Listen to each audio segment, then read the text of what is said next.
Hey everybody, welcome to Drive-Thru Review 110. Today I'm going to talk about Great Wall of China. It's a game by Dr. Rainer Knizia. It is a Fantasy Flight Silverlight game.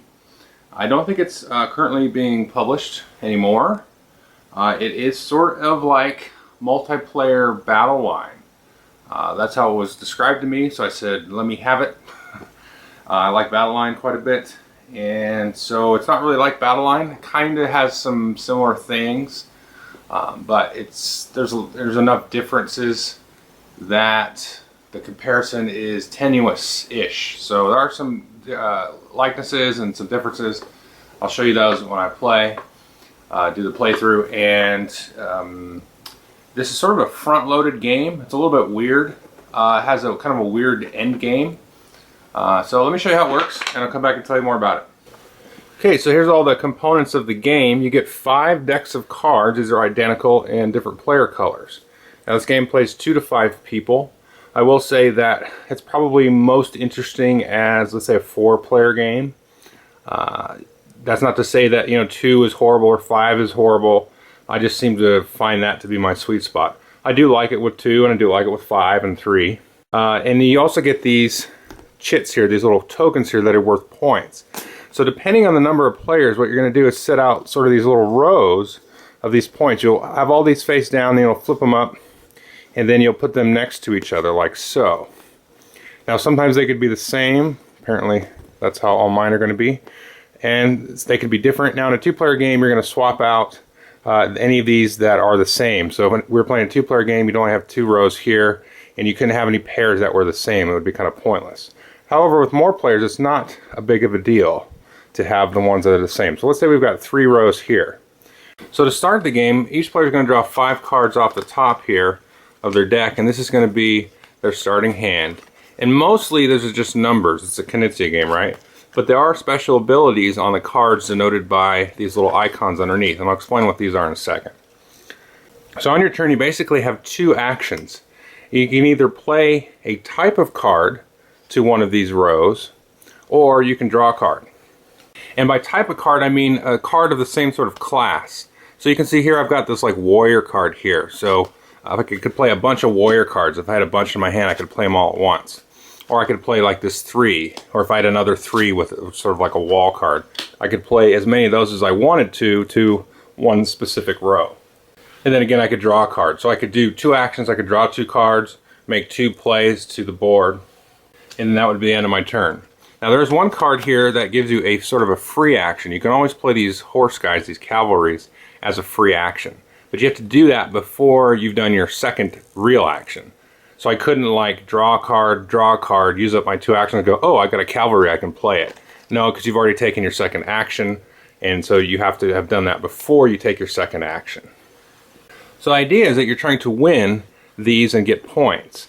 So at the start of your turn, what you're going to do before you take your actions, you're going to check your status on all of these rows.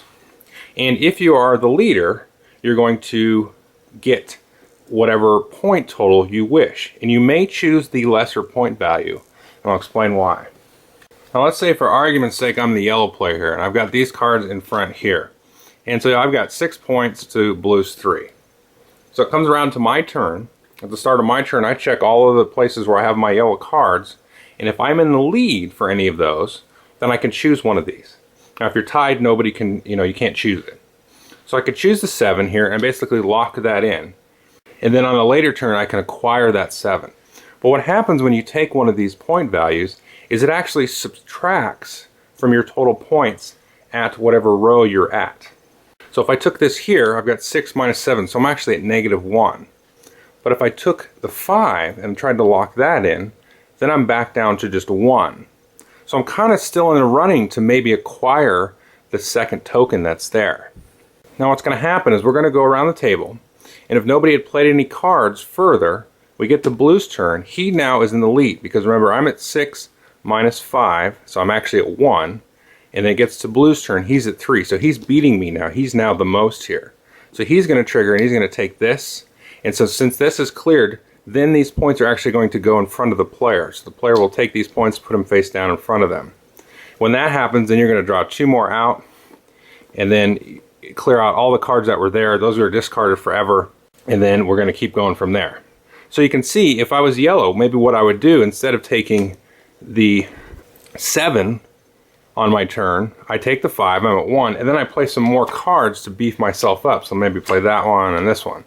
So now, instead of 6, 7, 8 minus 5, I'm now at 3, and I'm now tied with blue. So I'm forcing blue to have to play a card on his turn.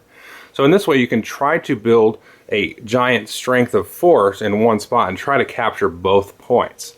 But that's a heavy commitment there, and a lot of work, maybe too much work, to get that amount of points, instead of sort of spreading your forces around and sort of cherry picking. So that's pretty much the game. You're going to keep playing around until one person runs out of cards and has played all the cards from their deck.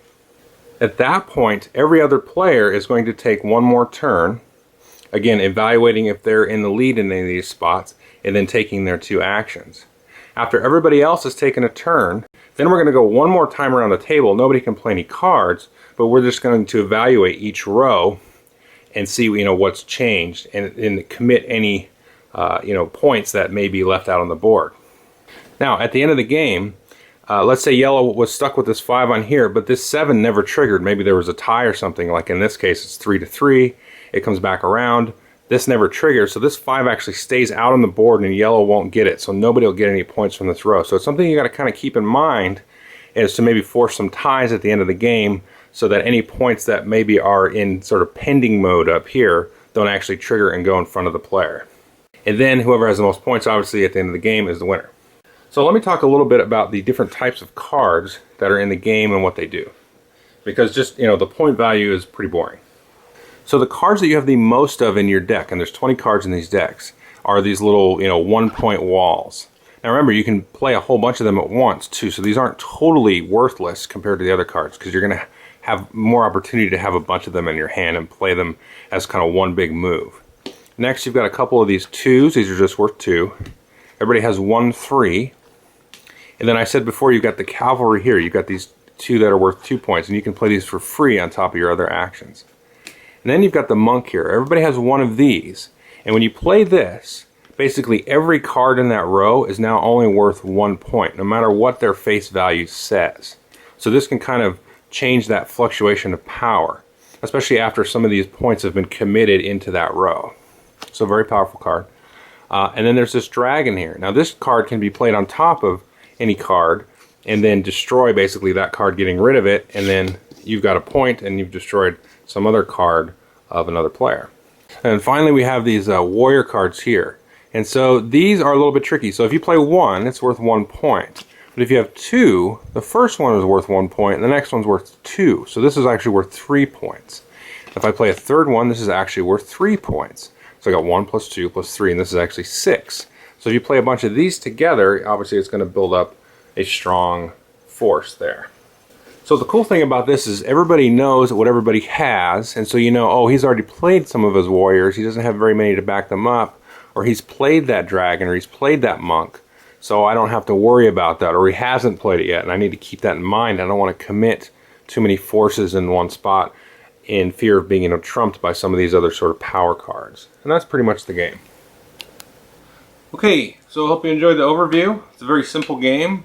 You can get probably 2 games done in an hour. Played this with my lunch group quite a bit, and it's really fun because you can kind of play chicken at that sort of front-loaded first part of the game, where people are just kind of drawing cards, sort of playing chicken, trying to commit to one of the rows and try to get the points.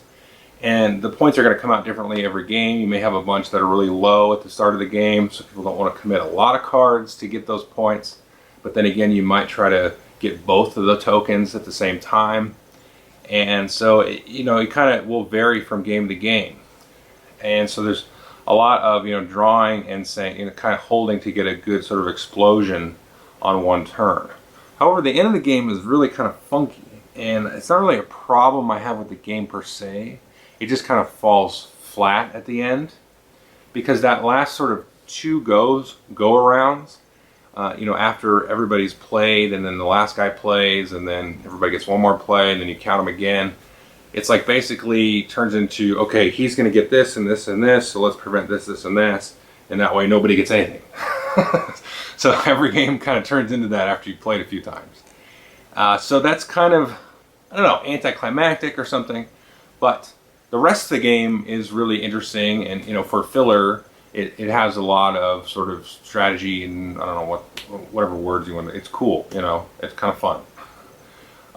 So I like the game, but it's not a print, so I'll probably put it up for auction here in a minute. I played the heck out of this thing, so don't take that as, oh, he doesn't like the game actually because he's selling it. I mean, how many times am I supposed to play the thing? Forever until I die. I'm not allowed to get rid of games. Okay, so that's the game, and if you can find it, I think you can find it relatively easily. I'd recommend it. It's fun. In that last round, a couple things kind of wonky, but once everybody's kind of used to that and is expecting that and doesn't get disheartened by that, kind of know that going in, then it's not so bad. So anyway, take a look at it. Thanks.